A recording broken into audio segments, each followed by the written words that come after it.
جو ایرانی صدر ہیں ان کی جانب سے ایک بیان دیا گیا کہ مشرق وسطیٰ کے جو دیگر ممالک ہیں، خلیجی ممالک، ان کے اوپر اب دوبارہ حملے نہیں کیے جائیں گے، لیکن اس کے باوجود پچھلے 48 گھنٹے کے اندر ہم نے دیکھا کہ مختلف ملکوں نے یہ کمپلینٹس کی کہ یہ بمباری کا سلسلہ ایران کی جانب سے ابھی بھی جاری ہے۔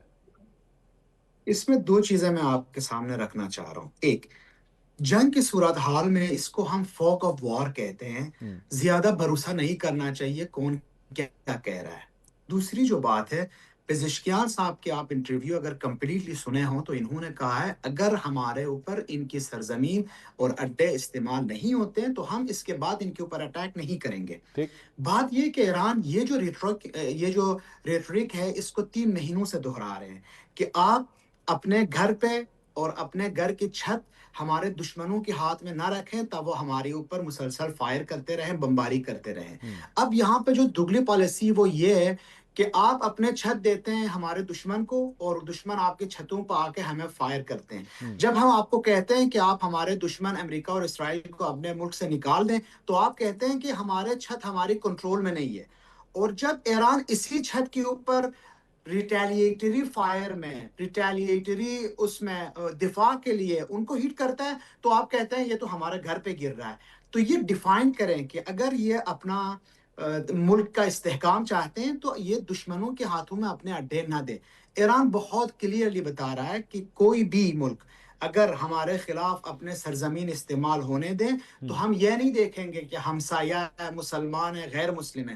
ہمارے سرزمین کے اوپر کسی بھی سرزمین کو استعمال نہیں کرنا چاہیے۔ اور یہ بھی یاد رکھیں، یہ سوچتے تھے اسپیشلی یہ خلیج میں جو ممالک ہے کہ امریکہ ہماری حفاظت کر رہا ہے، لیکن ابھی ہمیں نظر آ رہا ہے کہ انفارچونیٹلی یہ اپنے لوگوں کی اور اپنے اقتصاد کی اور اپنے معاشی حالات کو سیکریفائز کر کے امریکن اور اسرائیلیوں کے حفاظت کر رہے ہیں۔ تو ایران اس میں دو رائے ہے ہی نہیں۔ نہیں، اگر ان کے لیکن خلاف حسین صاحب، جس طرح جی آپ امریکی فوجی اڈوں کی بات کر رہے ہیں، ٹھیک ہے، یہ ایران کا ایک جی پرنسپل سٹانس ہے کہ جناب یہ جی اڈے یہاں پہ نہیں ہونے چاہیے، لیکن ان کی ریٹیلیشن کے اندر ایران کی جانب سے جو کچھ کیا جا رہا ہے، پھر اس میں یہ اعتراض ہے ان خلیجی ممالک کی جانب سے کہ جناب یہ ہمارے انفراسٹرکچرز کے اوپر اٹیکس کر رہے ہیں، سویلین آبادیوں کے اوپر اٹیکس کر رہے ہیں، ہمارے ایئرپورٹس کو جو ہے وہ ہٹ کیا جا رہا ہے جس میں ہمارا کوئی لینا دینا نہیں ہے۔ یہ کس طرح جسٹیفائی کیا جائے گا؟ بہت کلیئرلی میں آپ کو بتاؤں، ایران ابھی تک 31 راؤنڈ آف ریٹیلیشن کا کیا ہے، کبھی بھی اٹیک نہیں کیا، یہ دفاع کر رہے ہیں۔ دوسری بات، جتنے بھی ان کا ریٹیلیٹری ویوز ہے یہ سارے ریسپروکیٹیو رسپانسز ہیں۔ وہ کہتے ہیں اگر آپ کی اڈے ہمارے اڈوں پہ اٹیک کریں گے تو ہم صرف آپ کی اڈوں کو اٹیک کرتے ہیں۔ اگر آپ ہمارے آئل ریزروز کو ہٹ کریں گے تو ہم آپ کے آئل ریزروز کو ہٹ کریں گے۔ اگر آپ ہمارے فوجی جو وہ ہیں جنرلز ہیں ان کے گھروں کو ہٹ کریں گے، جہاں جہاں امریکن سولجرز چھپے ہوں گے، چاہے وہ کسی 5 اسٹار ہوٹل میں ہو یا وہ کسی اڈے کے اندر ہو یا کسی مکان کے اندر ہو، انٹیلیجنس بیس پہ ہم ان کو بھی ہٹ کریں گے۔ بات بنیادی ڈھانچوں پہ جب پہنچتی ہے، بحرین کی اڈوں سے ایران کی جو کشم آئیلینڈ ہے ان کے اوپر جو واٹر سپلائی ہے، ان کی جو واٹر ڈیزائنیشن پلانٹس تھی اس کے اوپر ہٹ ہو گئی، تو ایران نے بحرین کے اندر واٹر ڈیزائنیشن پلانٹ کے اوپر ہی ہٹ کیا۔ اور یاد رکھیں ابھی تک ہم ہوائی جنگ لڑ رہے تھے، بنیادی ڈھانچوں کی جنگ جب سٹارٹ ہوگی، یہ یاد رکھیں تیل سے زیادہ مسئلہ ہوگا پانی کا مسئلہ۔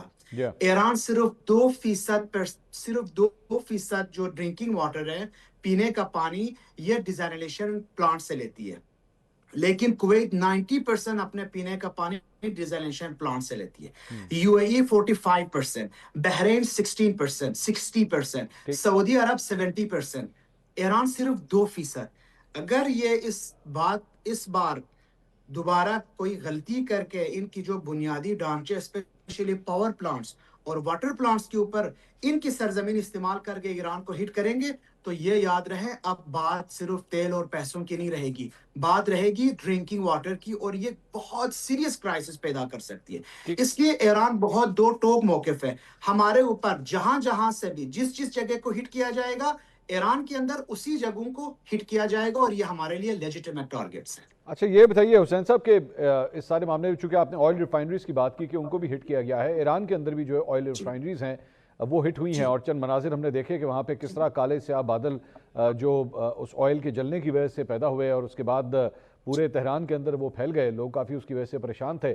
ابھی اس وقت سب سے پہلے تو یہ بتائیے گا کہ وہ جو ہیلتھ ہیزرڈ تھا، جو بیسکلی یہ کیمیکل سے بھرپور جو کلاؤڈز جو ہیں وہاں پہ آ گئے تھے، اس وقت آخری اپڈیٹس کیا ہیں اس حوالے سے؟ الحمدللہ اللہ کا فضل و کرم سے آدھا گھنٹے کے بعد بارش سٹارٹ ہو گئی، اور جس طرح CNN رپورٹر لکھ رہا تھا کہ مجھے تہران میں تیل کی بارش نظر آ رہی ہے، اس بارش نے وہ سارا دعا دھو کے لے گیا فضل و کرم سے۔ آج بہت بہتر ہے حالات، بلکہ تہران کے اندر تو کمپلیٹ ہی ختم ہو گیا۔ کرچ کے سائڈ پہ اور البرز کے جو پروونس ہے اس میں تھوڑی باقی ہے، وہ بھی انشاءاللہ باقی بارشوں کی وجہ سے وہ ٹھیک ہو جائے گی۔ ابھی سچویشن بالکل نارمل ہے، لیکن اس کے ساتھ ساتھ ایران کے اندر، تہران کے اندر 4 آئل سٹوریج سینٹرز کو انہوں نے ہٹ کیا۔ تہران کے اندر صرف 4 سے 8 گھنٹے کے لیے شارٹیج ہو گئی، وہ بھی کمپلیٹلی نہیں، کسی کو 5 لیٹر تو کسی کو 10 لیٹر پیٹرول مل رہا تھا۔ آج سے الحمدللہ یہ لمیٹیشن بھی اٹھ گئی، تہران میں دوبارہ بھرپور، اب دیکھیں تو پیٹرول پمپس کام بھی کر رہے ہیں، ان لمیٹڈ آپ کو سپلائی ہے۔ اس کے ساتھ ساتھ 1 روپیہ انکریز نہیں ہوا پیٹرول اور دوسری چیزوں کی پرائسز میں۔